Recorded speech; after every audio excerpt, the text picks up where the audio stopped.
దాశరథి కృష్ణమాచార్య 100వ జన్మదిన వేడుకలు నిర్వహించుటకు నిర్ణయం తీసుకున్నారని దేశపతి శ్రీనివాస్ తెలిపారు. మహబూబాబాద్ జిల్లా చిన్నగూడూరు మండల కేంద్రం నుండి మహబూబాబాద్ నగరం వరకు భారీ ర్యాలీ ఉంటుందని ఎమ్మెల్సీ తకెలపల్లి రవీందర్ ఏర్పాటు చేసిన విలేకరుల సమావేశంలో మాట్లాడుతూ ఈ ఉత్సవాల ప్రారంభంలో అందరూ పాల్గొంటారని వివరించారు.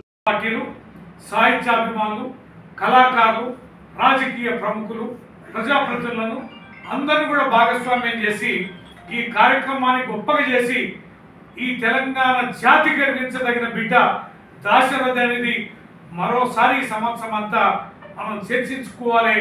తెలంగాణ బిడ్డలకి, తెలంగాణ జాతికి గర్వించేలాగా ఉన్నటువంటి వారి ఇతివృత్తాన్ని తెలియజెప్పాలని మన దేశపతి గారి సంకల్పం. ఆ సంకల్పానికి మేమందరూ కూడా వారికి మద్దతు తెలియజేయడం జరిగింది. వారు ఏ రకమైన నిర్దేశాలు ఇస్తారో ఇప్పుడు వారు చెప్తారు. వారికి అనుగుణంగానే వారి చరిత్రని నెమరు వేసుకొని మళ్ళా ప్రతిష్టాపనకు అంకితమయ్యేలా ముందు పెడతామని తెలియజేస్తూ ఈ కార్యక్రమాన్ని ఉద్దేశించి వారు ఏం ఆలోచనలు చేస్తున్నారు, ఎలా చేద్దామంటున్నారో ప్రజలకు తెలియజేయాల్సిందిగా మీడియా ద్వారా వారికి విజ్ఞప్తి చేస్తున్నాం.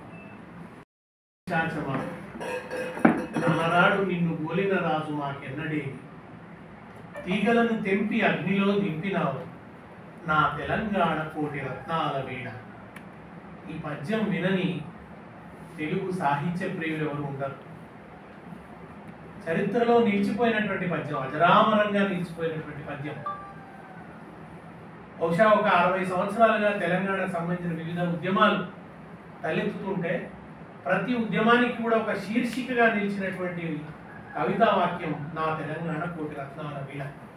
అటువంటి ఒక అజరామరమైనటువంటి కవితా వాక్యాన్ని ఇచ్చిన మహాకవి, గొప్ప త్యాగి, అద్భుతమైనటువంటి సాహిత్యవేత్త, తెలంగాణ నిలువెత్తు తెలంగాణ అస్తిత్వం, తెలంగాణ మూర్తిమత్వం మహాకవి దాశరథి.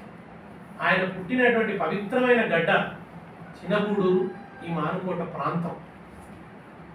ఈ జూలై 22 ఆయన శత జయంతి ఉత్సవాలు ప్రారంభమవుతున్నాయి. ఆయన 1925లో జన్మించాడు. ఇప్పుడు శత జయంతి అనేది ఈ వచ్చే జూలై 22 నుంచి ప్రారంభమవుతుంది.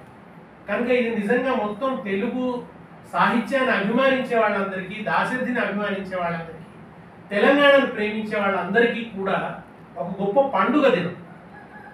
ఎందుకంటే బహుశా తెలంగాణ అస్తిత్వం అనేది దాశరథి సాహిత్యంలో పురివిప్పినంతగా మరెవరి సాహిత్యంలోనూ కనిపించదు.